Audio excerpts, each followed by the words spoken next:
Hello everyone and welcome back to my channel. In today's video I'm going to be showing you how to make a DIY glitter jar.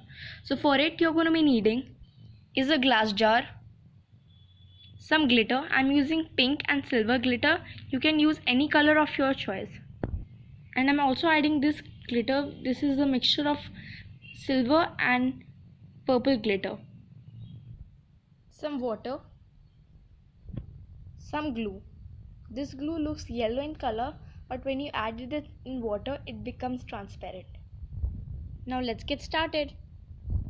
First, in a jar add some water. Don't add the full water, add little bit only and leave a little bit space for the glue. And now add the glue. Now add some glitter. After adding the glitter, shake everything well and your DIY jar is ready. And here is your DIY jar all ready. Thank you for watching my video. If you like it, then give it a big thumbs up and subscribe to my channel for more such videos.